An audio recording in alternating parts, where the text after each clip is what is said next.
नमस्कार, आदाब और सत श्री अकाल फ्रेंड्स। आज के इस वीडियो में हम बात करने वाले हैं सीपीआर की। हम जानेंगे सीपीआर को डिटेल में कि सीपीआर क्या है, कैसे काम करता है और उसको कैसे इस्तेमाल में लाना चाहिए और इसके बेनिफिट क्या क्या है। तो फ्रेंड्स, सबसे पहले हम जान लेते हैं कि सीपीआर का फुल फॉर्म क्या होता है। तो सीपीआर का फुल फॉर्म है कार्डियोपल्मोनरी रिससिटेशन। तो इसका मतलब है पुनर्जीवित करना। इसका क्या मतलब है? पुनर्जीवित करना। फ्रेंड्स, अगर आपको सीपीआर आता है तो आपको इसके दो फायदे होने वाले हैं। एक फ़ायदा आपको आपके प्रोफेशनल लाइफ में होने वाला है, दूसरा फ़ायदा आपको हो जाएगा आपकी पर्सनल लाइफ में। क्योंकि हार्ट अटैक आप देख रहे हैं बहुत कॉमन हो गया है और किसी को भी आ जाता है। पहले तो ये 40, 45, 65 प्लस वाले एज वाले लोग को आता था, लेकिन अभी किसी भी एज में आ रहा है। तो अगर आप सीपीआर जानते हैं तो आप उसकी जान बचा सकते हैं। अब हमारे देश में लगभग 20 लाख लोगों को पूरे साल कार्डियक अरेस्ट आता है, मतलब हृदय अपघात आता है। तो उसमें क्या होता है फ्रेंड्स, इसमें से डॉक्टरों का कहना है कि 60% लोगों को हम बचा सकते हैं अगर उनको हम टाइम पर सीपीआर दे पाए। तो इसीलिए सीपीआर सीखना बहुत ज़रूरी है। ठीक है, आपके पर्सनल मदद के लिए भी और प्रोफेशनल हेल्प के लिए भी बहुत ज़रूरी है फ्रेंड्स। तो आइए जानते हैं। तो पहले हम जानेंगे कि सीपीआर किसको दिया जा सकता है और किसको देने का फ़ायदा है। तो उसको जानने के लिए हमको जानना होगा कि डेथ कितने प्रकार की होती है। तो फ्रेंड्स, डेथ दो प्रकार की होती है। एक होती है क्लिनिकल डेथ और एक होती है बायोलॉजिकल डेथ। अब क्लिनिकल डेथ का मतलब है कि हार्ट स्टॉप वर्किंग, मतलब हृदय ने काम करना बंद कर दिया है, आपके दिल ने काम करना बंद कर दिया। अब इसी को डॉक्टर के टर्म में, मतलब वैज्ञानिक भाषा में कहते हैं कार्डियक अरेस्ट, मतलब दिल का दौरा आ गया है। बायोलॉजिकल डेथ का मतलब है फ्रेंड्स कि हमारे ब्रेन के अलावा हमारे दिमाग में तो ब्लड सप्लाई रुक जाएगी, लेकिन उसके अलावा हमारे शरीर के और जो अदर पार्ट है वहाँ पर जो रक्त का प्रवाह है वो रुक जाएगा। अब इससे होता क्या है, इसको फील करना है। तो कभी आपने फील किया होगा कि आप जब इस तरह से हाथ रखकर सो जाते हैं तो सवेरे जब आप उठते देखते आपका जो हाथ है यहाँ पर आपको महसूस नहीं होता है। तो ये क्यों हुआ फ्रेंड्स? क्योंकि यहाँ पर रक्त प्रवाह रुक गया था।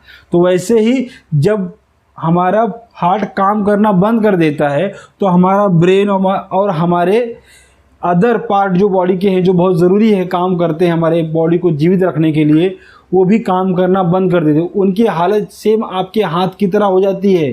तो इसीलिए हार्ट का काम करना बहुत ज़रूरी है। तो अगर हार्ट काम करना बंद कर दे तो उसको बोलते हैं क्लिनिकल डेथ। और अगर हार्ट काम करने के बाद जो स्थिति आती है, मतलब जहाँ पर ब्रेन और दूसरे शरीर के ज़रूरी हिस्सों को खून नहीं मिलता, और खून कैसा होता है? ऑक्सीजनेटेड, मतलब उसमें ऑक्सीजन होता है। ऐसा ब्लड जब उनके पास नहीं पहुंचता तो वो भी धीरे धीरे मरना शुरू हो जाते हैं। तो इसी को बोलते हैं क्लिनिकल डेथ और बायोलॉजिकल डेथ। फ्रेंड्स देखिए, अगर आदमी को हार्ट अटैक आ गया है या फिर स्त्री पुरुष किसी को भी हार्ट अटैक आ गया है, ठीक है, तो 0 से 6 मिनट, मतलब ये हार्ट अटैक आया हुआ समय है और इसके बाद का जो 6 मिनट होता है बहुत ज़्यादा क्रूशियल होता है। इस 6 मिनट में अगर उसको सीपीआर मिल गया, ठीक है, इस 6 मिनट में अगर उसको सीपीआर मिल गया तो उसके जीवित होने की संभावनाएं बढ़ जाती है। अगर ये 6 मिनट से क्रॉस करके 6 से 11 मिनट में आ गया तो फिर इसमें क्या होगा? उसका ब्रेन और उसके शरीर के अदर जो महत्वपूर्ण अंग हैं वो मरना शुरू हो जाते हैं। तो यहाँ पर फ्रेंड्स उसके बचने की संभावनाएं बहुत ज़्यादा कम हो जाती है। इसीलिए किसी को भी हार्ट अटैक आए तो ये 0 से 6, मतलब 0 का मतलब क्या है? हार्ट अटैक आया और उसके बाद का 6 मिनट बहुत इंपॉर्टेंट है, जहाँ पर उसको सीपीआर मिल जाना चाहिए। अभी सीपीआर हाथों से भी देते हैं और इसके लिए एक मशीन आती है जिसको बोलते हैं AED, ऑटोमेटेड एक्सटर्नल डिफिब्रिलेटर। ये मशीन क्या होता है, बस आपको लगाना है और जैसे जैसे इसमें इंस्ट्रक्शन देगा वैसे वैसे आपको आगे करना है। इसमें इलेक्ट्रिकल शॉक दिया जाता है पेशेंट को। ठीक है, आपने पिक्चरों में देखा होगा कि जब वो डॉक्टर इस तरह रब करके उसको शॉक देते हैं पेशेंट को। हार्ट अटैक के पेशेंट को। तो सेम वही प्रोसीजर ये मशीन भी करती है। ये आपको हर जगह रेड कलर के बॉक्स में दिख जाएगी, होटल में, मॉल्स में। अगर आपका वैसे कॉर्पोरेट है तो कॉर्पोरेट में भी आपको देखने को ये चीज़ें मिल जाएंगी। तो अगर व्यक्ति को क्लिनिकल डेथ वाले फेज में है तो आप सीपीआर दे सकते हैं, अब बायोलॉजिकल में है तो आप ट्राई कर सकते हैं। तो आइए देखते हैं कि सीपीआर देते कैसे हैं। ठीक है, तो सीपीआर देने से पहले आपको कुछ बातों का ख्याल रखना है, जैसे आपको लोकेशन सेफ्टी इंश्योर करनी है। मतलब आप जिस व्यक्ति को सीपीआर देने जा रहे हैं वो व्यक्ति सिक्योर है क्या। अब उसको हार्ट अटैक आ सकता है क्योंकि उसको बिजली का धक्का लगा है, उसने कोई बोर्ड वगैरह छू दिया, इलेक्ट्रिक पैनल वगैरह छू दिया उसकी वजह से, और अभी भी उसने वायर वगैरह पकड़े रखा है। तो पहले आप पूरा सराउंडिंग देख लीजिए, पहले पूरी जगह को आराम से वेरीफाई कर लीजिए वो किसी तरह से किसी बिजली के तार वगैरह से तो नहीं जुड़ा हुआ है। ऐसा इंश्योर करने के बाद फिर आप आगे बढ़ें। तो इसको बोलते हैं लोकेशन सेफ्टी। और आपको इन्वायरमेंट मतलब आपके अगल बगल की जगह को इंश्योर करना है कि वो पूरी तरह से सेफ है आपके लिए। क्योंकि सिक्योरिटी में पहला नियम ये है कि आपको पहले अपनी सुरक्षा पर ध्यान देना है, उसके बाद फिर आप दूसरी की सुरक्षा करने के लिए जाएं। ठीक है, फिर क्या करना है। अब ये सारी चीज़ें होने के बाद एक चीज़ आप ध्यान रखें फ्रेंड्स, अगर वो व्यक्ति ठीक है कार में हार्ट अटैक आया हुआ है, ठीक है, या फिर वो अपनी चेयर पर है, तो उस व्यक्ति को पहले आप ज़मीन पर लेटा दें। ठीक है, ताकि सीपीआर देने में वो आसानी हो जाए। क्योंकि आप जब सीपीआर देंगे, अगर बेड पे है या फिर किसी गद्दीदार जगह पे, सोफे वगैरह पे है, तो आप जब उसको पुश करेंगे ना तो गद्दा भी दबेगा, फिर आपका सोफ़ा भी दबेगा। तो इससे क्या होगा, बराबर पंपिंग वगैरह नहीं हो पाएगी। तो इसीलिए आपको ठोस सतह पर मतलब ज़मीन पर उसको आप लिटा दीजिए। ठीक है, फिर उसको क्या कीजिए, उसको बुलाइए, सर आप कैसे हैं, सर हेलो सर आप ठीक हैं, इस तरह से 3 बार उसको बुलाइए। फिर उसको कंधों को इस तरह से पकड़कर झटकिए, हिलाइए उसको। ठीक है, उसको हिलाइए और आवाज़ देते रहिए। फिर भी रिस्पॉन्स नहीं किया, उसके नाक पर अपने कान को ले जाइए, और जब कान को इस तरह से रखेंगे तो आपको सीना दिखेगा। तो कान से सांस लेने की आवाज़ और छाती अप डाउन, क्योंकि आप जब सांस लेते हैं ना तो सीना फूलता है, तो ये मूवमेंट हो रही कि नहीं हो रही है। फिर एक तरीका है, ये आपका जो गर्दन है ना, गर्दन यहाँ पर आप थोड़ा सा दबा के रखिए, आपको हल्का सा वाइब्रेशन महसूस होगा। इसका मतलब है कि आपकी नब्ज चल रही है, आपके शरीर में रक्त का प्रवाह जारी है। तो ये भी चेक करना बहुत ज़रूरी है कि आदमी की पल्स चल रही है कि नहीं चल रही है। एक तरीका ये भी है, आपने अक्सर देखा होगा कि डॉक्टर लोग हाथ पकड़कर नेक चेक करते हैं। ठीक है, तो ये चीज़ें आपको इंश्योर करनी है कि व्यक्ति का पल्स वगैरह चल रहा है कि नहीं। अगर व्यक्ति का पल्स चल रहा है, आपको हार्ट बीट नहीं सुनाई दे रही है, तब उसको सीपीआर नहीं देना है फ्रेंड्स। तो आप ध्यान रखिए इस बात को, पल्स चल रही है और आपको धड़कन नहीं सुनाई दे रही है, तो उस कंडीशन में आपको सीपीआर नहीं देना है। ठीक है, फिर उसके कपड़े वगैरह अगर सीने पे हैं तो उसको थोड़ा सा खोल दीजिए, निकाल दीजिए उसका ऊपर का कपड़ा, ताकि बाहर की हवा उसको लग सके, वहाँ पर स्वेटिंग नहीं हो, वहाँ पर पसीना वगैरह नहीं होगी। आप जब सीपीआर देंगे पसीने की वजह से आपका हाथ स्लिप करेगा जगह से, तो आप प्रॉपर सीपीआर वगैरह उसको नहीं दे पाएंगे। तो इसलिए आपको ध्यान रखना है कि कपड़े भी आप वहाँ से उतार दें। बहुत ज़रूरी बात है कि आप जब सीपीआर देने जाएं तो उससे पहले आप कॉल कर दें एम्बुलेंस के। अब हमारे भारत देश में आप कहीं भी जाएंगे तो 108 और 102 ही मेडिकल का नंबर है। एम्बुलेंस को कॉल करें और उसको प्रॉपर गाइड करें कि सर मैं फला जगह पर हूँ, एक 55 साल का, 35 साल का, 40 साल का व्यक्ति है जिसको कार्डियक अरेस्ट आया हुआ है, और एड्रेस पिन एंड पॉइंट मतलब एकदम सटीक जगह गाइड करें उसको। ठीक है, ये बहुत ज़रूरी है। एम्बुलेंस को कॉल किए बिना सीपीआर तो देने कभी जाए नहीं। ठीक है, क्योंकि ये बहुत ज़रूरी है। ये तो हम ये इसको बोलते हैं फर्स्ट एड दे रहे हैं, लेकिन हम वहाँ पर पूरी तरह से सहायता नहीं कर सकते अगर ये लोग नहीं आएंगे। तो सीपीआर देने से पहले आपको एम्बुलेंस को, इमरजेंसी को कॉल करना है। तो टॉप्स लाइन एक प्राइवेट एम्बुलेंस है, इसका नंबर है 1252। अब हमारा भारत में देखेंगे तो म्यूनसिपाल्टी वाले जो एम्बुलेंस वगैरह है उनका आने का टाइम आधे घंटे है, लेकिन इनका 15 से 20 मिनट तक का टाइम है।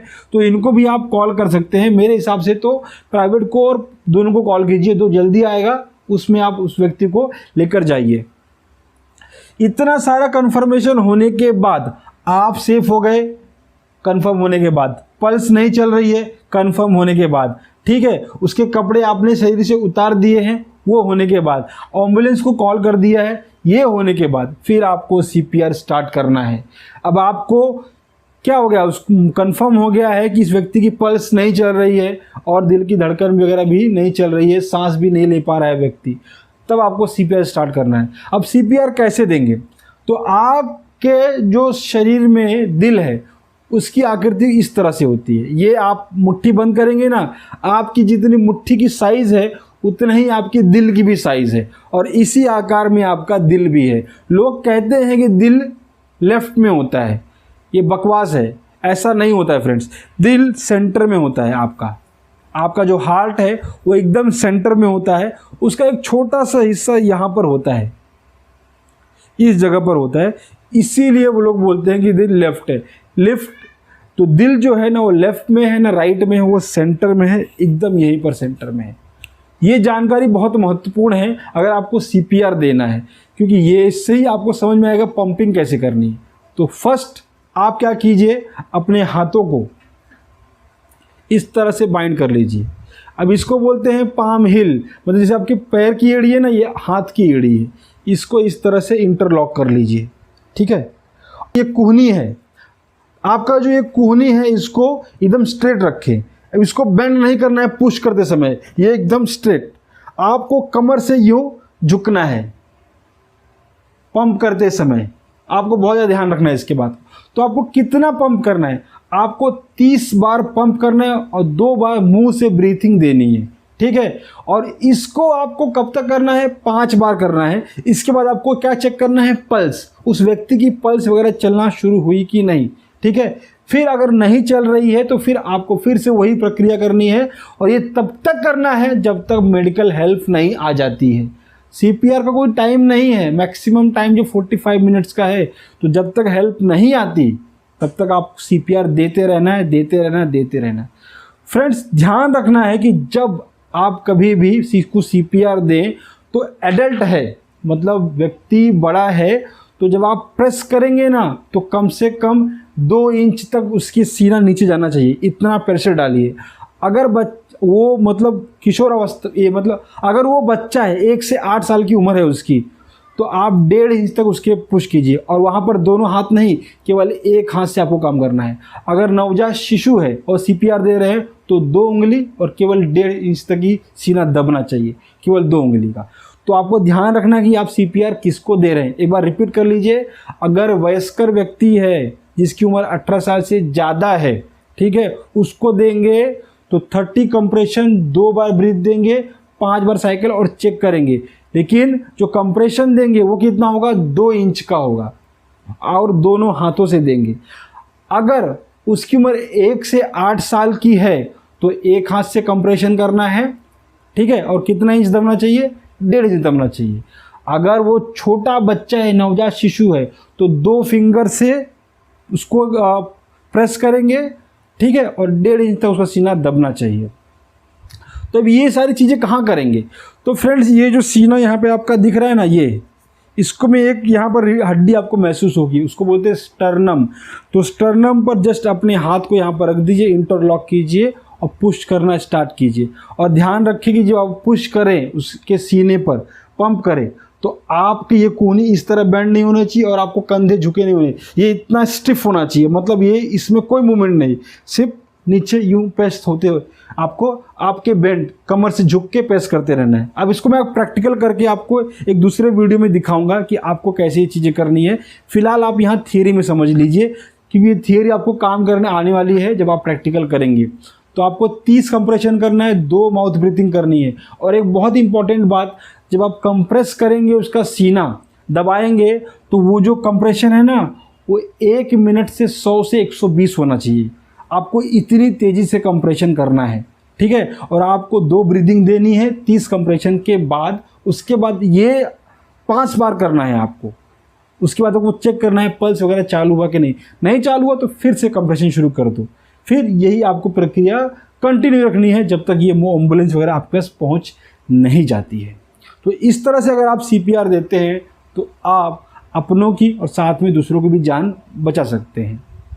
तो उम्मीद है आपको आज का वीडियो पसंद आया होगा। वीडियो पसंद आया है तो लाइक कर दीजिए, चैनल पर नए हैं तो सब्सक्राइब कर ले, बेल आइकन को हिट कर ले।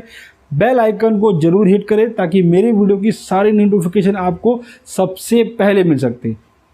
तो मिलते हैं कल दूसरे वीडियो में जहां मैं आपको एक प्रैक्टिकल करके दिखाऊंगा कि CPR कैसे देते हैं, क्या पॉइंट है जिससे आपको समझ में आएगा कि कहाँ पर आपको हाथ रखना है और कैसे कंप्रेशन करना है। फिलहाल तो मैंने आपको एक डेमो दे दिया है, थियरी दे दिया है। आप चाहिए तो स्क्रीनशॉट वगैरह ले ले, जो कोई प्रॉब्लम नहीं है, ताकि आप इसको बुक में रख ले, एक डायरी में लिख ले, ताकि आप चीज़ें आप रिवाइज कर सकें। बाकी वीडियो तो आपका हमेशा है ही है, जब चाहिए आप रिवाइज कर सकते हैं। तो मिलते हैं नेक्स्ट कल की वीडियो में, तब तक के लिए जय हिंद।